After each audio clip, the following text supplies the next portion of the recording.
Good evening. I'm Mark Ivy. Welcome to the latest edition of Kernels from the Cornfield. No husk, no hulls, no shucks.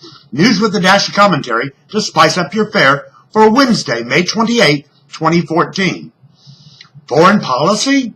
What was dubbed as a major foreign policy speech today when President Barack Obama spoke to the graduating class at West Point Military Academy was greeted with but a smattering of applause. Analysts and pundits were left scratching their heads trying to figure out the impact, if any, of the president's remarks.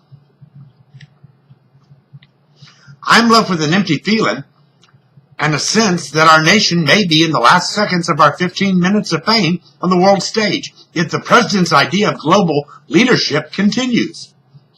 Read more of my thoughts about the president's speech at FromTheCornfield.com. Dud foreign policy speech lands with a thud. 1,700. That is the number of veterans served by the Veterans Affairs Hospital in Phoenix, Arizona, who are waiting for care and treatment, thinking they have an appointment when they don't. This is beyond inexcusable. This is criminal.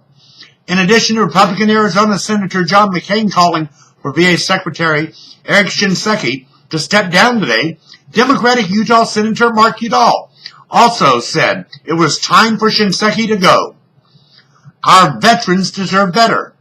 Our veterans deserve and demand the medical care they need in a timely manner. Our veterans deserve and demand action now, not sometime down the road after reassessing the situation. In addition to the 1,700 veterans left dangling in the wind, the Inspector General is now saying that this problem is systemic throughout the VA hospital system. Time to bring in someone who will attack the problem now, not tomorrow or after the next election. Taking from Peter to pay Paul.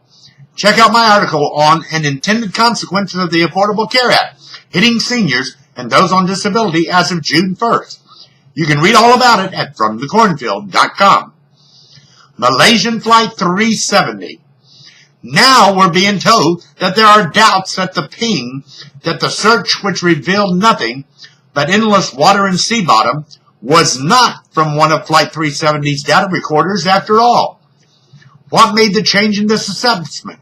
Coming up empty doesn't inspire much confidence that we may ever unravel the mystery of what became of the passengers and crew of the fateful flight. California carnage. Since the tragic mass shooting in California Friday night by a lone man wielding knives, guns, and his vehicle to wreak death and mayhem on unsuspecting victims, discussion has turned to mental health and mental illness. The subject of identifying and keeping those suffering from some type of mental illness has been linked to talks of gun control, ways to keep those who are afflicted from access to firearms, and better identification of those who may be ill or suffering. Read Cast Away Stigma of Mental Illness at FromTheCornfield.com with my full understanding of mental illness and mass violence. Caged bird free to fly. Maya Angelou has passed away at the young age of 86.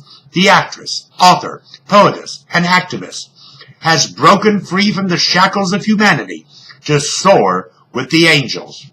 May serenity await, draped in the dignity you wore so well. Rest in peace, sweet muse. Texas Tea. Not surprising, Tea Party candidates fought back and won in a primary in Texas on Tuesday. The state, ranked 48th in the nation in public spending, saw conservative candidates running on smaller government and less spending when the issue has nothing to do with the Lone Star State, but more complaint against the out-of-control spending in the nation's capital, Washington, D.C. Remember that Texas is also the home of Tea Party superstar Senator Ted Cruz.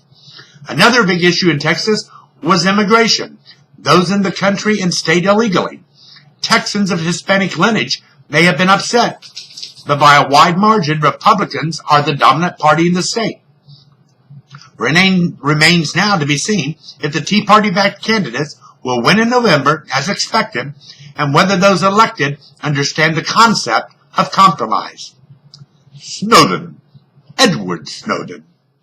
America's most well-known whistleblower, leaker, or traitor, depending on your position on the revelation of National Security Agency snooping on the unsuspecting USFA public, reportedly told NBC's Brian Williams in an exclusive interview to air tonight that he was trained and worked as a spy, a covert agent. The White House is denying that Snowden was anything but an IT analyst and categorically denies he was ever an agent. Instead, administration officials are calling for the self-exiled Snowden to take responsibility for his actions, return to his home country, and face justice for his crimes like a man. James Bond? No, Mr. Snowden. I knew James Bond. And you, sir, are no James Bond. Well, that's what caught my attention for Wednesday, May 28th, 2014. Tune in tomorrow for another episode of Kernels from the Cornfield. I am Mark Ivy. Good evening.